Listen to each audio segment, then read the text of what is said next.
ada sebuah logical level ya yang bisa kita pahami, bahwa ketika teman kita kumpulannya adalah rezekinya segitu, ya mereka akan, diri Anda akan dapat rezeki segitu.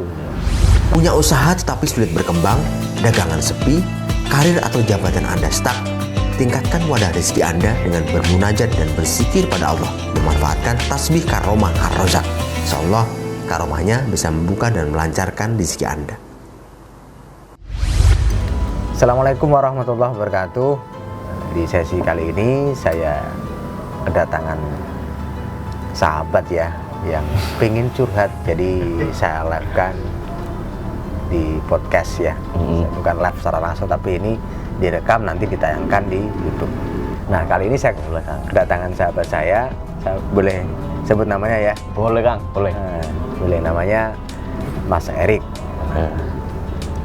Ini dia curhat, ada beberapa dosa yang saya alami dalam hidup. Apakah ini termasuk dalam penghalang rezeki atau tidak? Nah, ini yang kita bahas ya. Oke, yang mungkin sedang menonton, yang belum subscribe silahkan subscribe. Bisa di-share kepada siapapun yang membutuhkan cara untuk meningkatkan rezeki secara spiritual. Insya Allah secara islami akan dipermudah rezekinya oleh Allah, diperlancar rezekinya oleh Allah, dan akhirnya membuat berlimpah. Ya, baik, kita ngobrol. Mas Erik, dosanya apa? Jadi gini loh Kang, aduh, saya tuh sempet sambat-sambat sama mikir-mikir sendiri gitu loh ya. Saya tuh udah banyak mabuk-mabukan. Kalau mau bilang zina itu gimana ya? Pokoknya saya akhir-akhir ini banyak mabuk-mabukan. Terus kira-kira saya perlu nggak ya Kang? Saya berdoa memohon kepada Allah Subhanahu Wa Taala biar pintu rezekiku itu kebuka lebar gitu loh. Soalnya kan kalau tak rasa-rasa, lo ngapain sih berdoa kepada Allah? Allah kan Maha tahu ya Kang yo.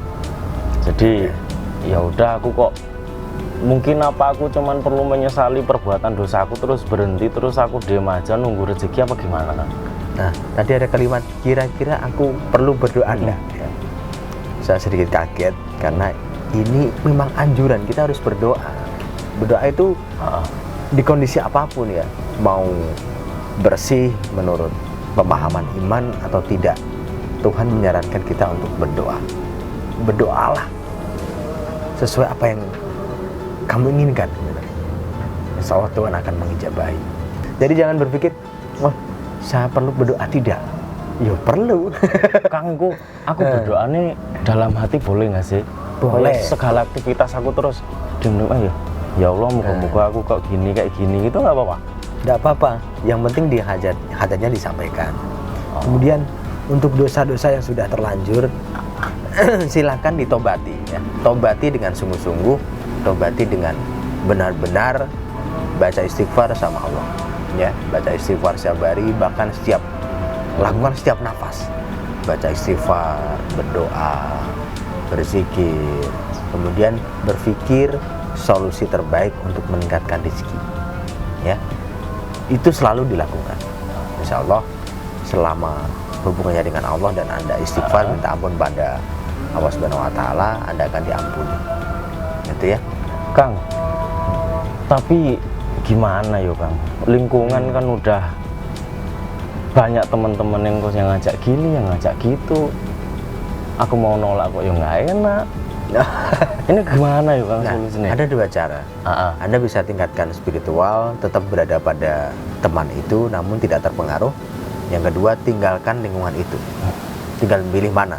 Mau tetap di situ dengan tetap spiritual tinggi sebagai pencerah untuk mereka, yang tetap baik, tetap santun pada mereka dan tidak mengganggu mereka, atau keluar dari mereka dan pindah lingkungan yang baru. Nah, dua ini silakan dilakukan. Mau pilih yang mana yang menurut Mas Erik enteng gitu ya. Kalau saya milih deketin temen nih, misal yo, habis itu saya nolak ajakan mereka untuk nakal ini. Mereka ini termasuk teman-teman yang ntar ngaruh bawa rezeki nggak sih Pak? Nah, ada sebuah logical level ya yang bisa kita pahami, bahwa ketika teman kita kumpulannya adalah rezekinya segitu, ya mereka akan, diri Anda akan dapat rezeki segitu.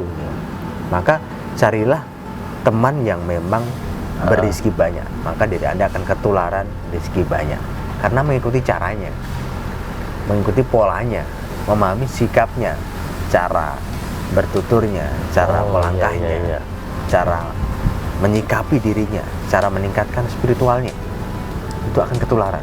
Kalau tetap di situ ya silakan, karena Anda kan mengiyakan rezeki yang segitu-segitu aja, maka pindahlah. Ya. Berarti pindah lingkungan baru, teman Pas baru. di situ ya jangan merasa sepadan dengan itu atau menjadi teman prioritas. Teman prioritas adalah yang meningkatkan rezeki. Itu. Caranya begitu. Nah, pelan-pelan dinasihati, pelan-pelan jadikan diri Anda sebagai pengaruh terhadap mereka. Yang saya Erik yang seperti ini aja bisa seperti ini, kamu harus bisa, kamu harus ikut saya. Ajak mereka untuk beribadah pada Allah, semakin baik, meningkatkan rezeki, sehingga berdampak baik pada kehidupannya. Gitu ya, Kang. Tapi kan meskipun teman-teman itu udah bisa tak hindarin nih, tapi gejolak hati itu masih ingin. Itu Nah. gimana ya caranya? ada unfinished business ya dalam pikiran Mas Erik. Kepuasan itu harus diselesaikan walaupun secara batin. Bisa kok nanti datang ke saya bantu. Jadi ada sesi khusus yang saya anjurkan ya, saya arahkan kepada klien private yang punya masalah-masalah ketidakpuasan batin terhadap sesuatu, baik pada egonya, pada orang lain, maupun pada Tuhan. Pada nafsu-nafsu ingin mengurangi berjudi, Nah, mabuk-mabukan itu juga bisa. Bisa. Oh, jadi ada sesi khusus. Nanti kalau mau sesi khusus ya daftar ya. Daftar ke admin saya, itu ada di nomornya di bawah video. Biasanya di YouTube atau di website ya. Kontak di situ, minta waktu. Ada ruang khusus yang saya memang khususkan untuk mengatasi masalah-masalah orang yang seperti ini. Kalau Termasuk terbuka begini nanti kadang muncul abreaksi, kadang muncul ketidaksinkronan ya, suara apa, akhirnya mengganggu tetangga bisa, mengganggu sekitar bisa. Jadi harus ada tempat khusus yang memang saya buat untuk ruatan ya, meruat hal-hal yang mengganggu rizki. Gitu. Kang, kalau saya udah bisa seenggaknya sedikit bertobat nih soal jangan sedikit, banyakin aja, tobatnya tuh banyakin. Ya udah Kang, langkah-langkahnya ntar kan misal udah di jalan nih. Terus bisa nggak sih Kang Rohim ntar ngasih saya gimana sih cara biar pintu rezeki saya itu terbuka makin lebar kali gitu? Ya bisa. Berarti ada wadah rezeki, ada pintu rezeki yang kita bisa siapkan sesuai dengan keinginan kita. Jadi mungkin ada yang mengatakan rezeki kan dari Tuhan, dari Allah Subhanahu Wa Taala. Ya, itu rezeki kehidupan. Tapi rezeki keinginan itu kita yang menentukan. Makanya ada dalil kalau kamu tidak merubah nasibmu, maka Tuhan tidak akan merubah nasib. Nah, itu yang kita bisa ciptakan, pintu-pintu rezeki yang mendukung rezeki kita. Makanya yang biasanya punya kekah, saya ngapain, saya nggak kerja aja bisa makan, ya sudah.